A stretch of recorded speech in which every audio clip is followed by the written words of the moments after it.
హార్మూజ్ను మేమే మూసేస్తామంటూ బాంబు పేల్చిన అమెరికా ప్రెసిడెంట్ డొనాల్డ్ ట్రంప్ అంటూ చూస్తున్నామండి. సో ఇక చర్చలు మాత్రం విఫలమైపోయినాయి అటుగా. సో చర్చలు మొత్తం విఫలమైపోయినాయి. సో ఇక హార్మూజ్ను మేము పేల్చేస్తాం, మూసేస్తాం, ఇక ఇరాన్ హెచ్చరిస్తుండో ట్రంప్ ఇక. సో ఏమని ఇరాన్తో చర్చలు విఫలం కావడంతోనే ట్రూత్ సోషల్ వేదికగా వార్నింగ్ ఇచ్చిండు. ఏ దేశ నౌకను హార్మూజ్లోకి ఎంట్రీ ఎగ్జిట్ కానివ్వబోమని వెల్లడి. తమ నేవీకి ఆదేశాలు జారీ చేశానన్న యుఎస్ ప్రెసిడెంట్ ట్రంప్ అంటూ మనం వార్త చూస్తున్నామండి. సో ఇక్కడ ప్రధానమైన చర్చ ఏంటంటే రెండే రెండు విషయాలు చర్చ అనేవి విఫలమైనవి.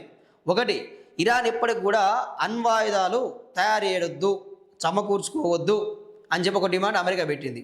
దాంతోపాటు హార్మూజ్ జలసంధిని కూడా దాని మీద మీకు ఎలాంటి హక్కు ఉండకూడదు అని చెప్పి అదొక డిమాండ్ పెట్టింది. సో ఈ రెండింటికి ఇరాన్ ఒప్పుకోలేదు.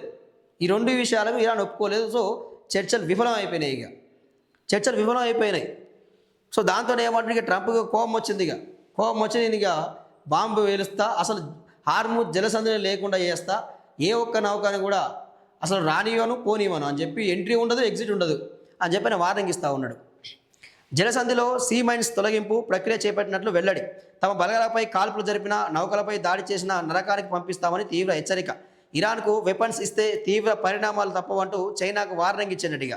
హార్మూజ్ సమీపంలో వస్తే ప్రాణాంతకమే, అమెరికా నేవీకి ఐఆర్జీసీ హెచ్చరిక అంటూ మనం చూస్తూ ఉన్నాం.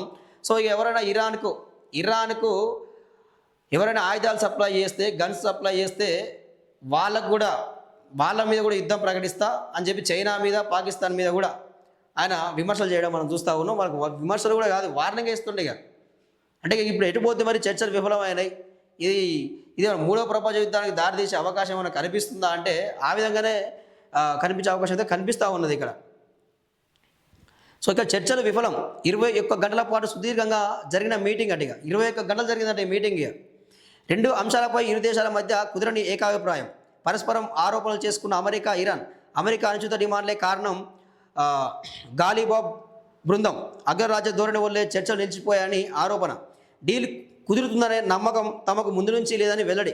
ఫైనల్గా ది బెస్ట్ ఆఫర్ ఇచ్చామన్న అమెరికా బృందం. ఇరాన్కు బ్యాడ్ న్యూస్ అంటూ జేడీ వాన్స్ కామెంట్.